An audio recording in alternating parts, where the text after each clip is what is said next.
Monsieur Ferrari s'est déjà engagé personnellement, il a écrit à Monsieur Macron, parce qu'il faut savoir que Monsieur Macron, je l'ai dit tout à l'heure, Monsieur Macron, lui, a donné son feu vert à l'époque contre l'avis de Monsieur Montebourg pour la vente, avec la promesse bien entendu d'enfumage de General Electric sur la création des 1000 emplois. Donc c'est lui qui a donné le feu vert. C'est Alstom Hydro-France, dirigé par un certain Patrick Cronk, qui était lui le PDG d'Alstom.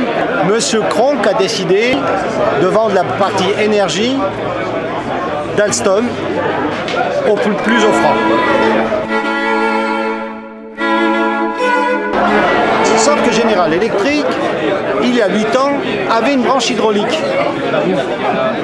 Et ils l'ont vendue, ils s'en sont séparés, ils l'ont vendue à Siemens.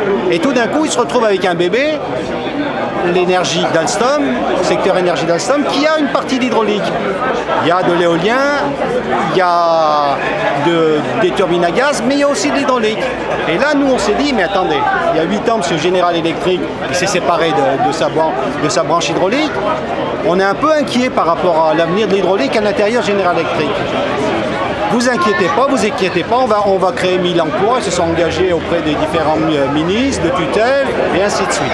Bon, il faut reconnaître à M. Montebourg à l'époque, s'était opposé à la vente de la partie énergie à General Electric en prévoyant une solution de quasi-nationalisation de la branche énergie parce que, comme je l'ai dit tout à l'heure, nos clients principaux, c'est quand même EDF, c'est quand même la CNR, Compagnie Nationale du Rhône, et la chaîne qui est la division énergie de la SNCF. Là-dessus, M. Macron tranche dans le dossier et le gouvernement, M. Hollande à l'époque, non, on va vendre, on vend. D'accord. Donc notre inquiétude, elle est toujours présente. Qu'est-ce qui se passe?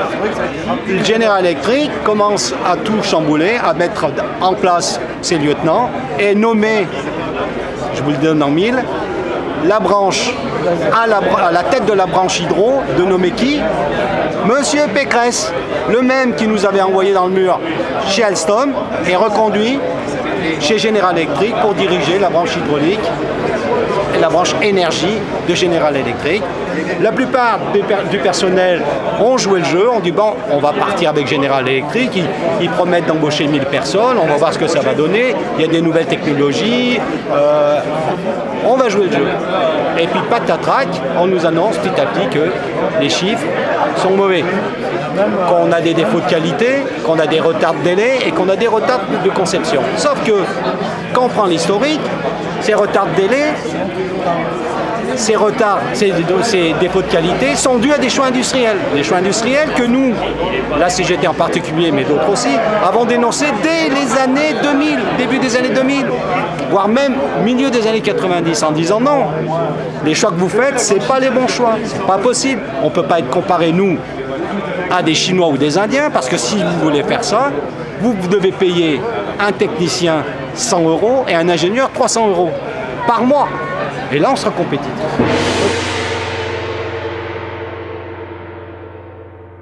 Les choix industriels, c'est de délocaliser dans ces parties du monde la partie la moins noble. Sauf qu'une turbine, c'est un ensemble. C'est comme une voiture. Si vous avez des gens pourris sur une voiture, la voiture, elle n'avance pas. Tout a son importance. Et en Inde, en Chine, le problème, c'est qu'ils n'ont pas réussi à faire de la qualité. Et la plupart du temps, les pièces étaient rapatriées chez nous pour pouvoir être fabriquées correctement. Et là, la logique financière, elle intervient parce que le coût de fabrication, donc ça veut dire que le chiffrage au niveau de l'offre était fait sur des coûts indiens ou chinois. Quand vous rapatriez les pièces, la main-d'œuvre, c'est plus la même. Donc, défaut de qualité, retard de délai, et bien entendu, au niveau finance, des catastrophes. Et à la sortie, c'est nous qui payons les pots cassés. Et on nous dit aujourd'hui, la moitié de l'effectif, en gros, sur la paille, parce que vous n'êtes pas bon. On se rend bien compte que c'est des logiques financières. Et là-dessus, on ne peut pas grand-chose. Sauf si le politique, il intervient. Comme on l'a dit, si le politique aujourd'hui ne décide pas de maintenir un outil industriel, j'ai rien contre les Chinois, j'ai rien contre les Indiens. Sauf qu'il faut comparer ce qui est comparable.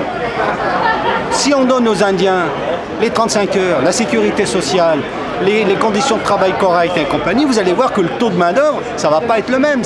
C'est ce qui s'est passé en Corée du Sud ces dernières années.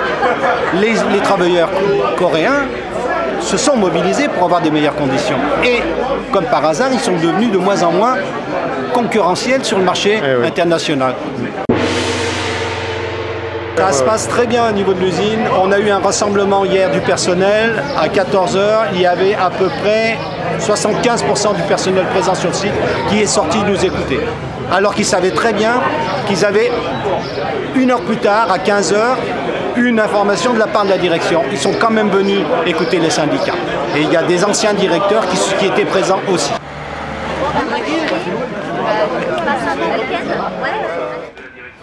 Là, ce qu'on a demandé à Ferrari, c'est qu'ils jouent leur rôle au niveau politique pour la défense du bassin de l'emploi et pour nous aider à faire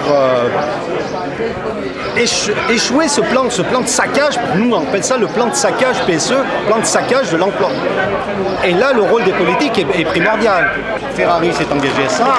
On a eu une déclaration qui a été lue par lui, qui est là, la déclaration du Conseil de la métro, adoptée à l'unanimité. Aujourd'hui, séance du 8 juillet, et il y a le groupe communiste, par la parole de Pierre Durand, qui a fait une proposition d'avoir, de créer pendant ces périodes de vacances une espèce de pôle de responsables de groupes au niveau de la métro pour pouvoir nous aider à agir auprès des différentes politiques, le préfet, le ministère de l'énergie, le ministère du travail, et ainsi de suite. Tout ça pour essayer, comme je disais tout à l'heure, de faire échouer ce plan, parce que l'histoire, c'est pas simplement l'histoire locale, c'est toute l'histoire nationale de la production d'énergie, voire même l'histoire internationale. Parce qu'il y a beaucoup de sites en Afrique, en Espagne, en Italie, au Portugal, en Allemagne, en Angleterre, en Norvège, en Suède, qui sont équipés de turbines issues de notre usine qui s'appelait à l'époque Nerpic.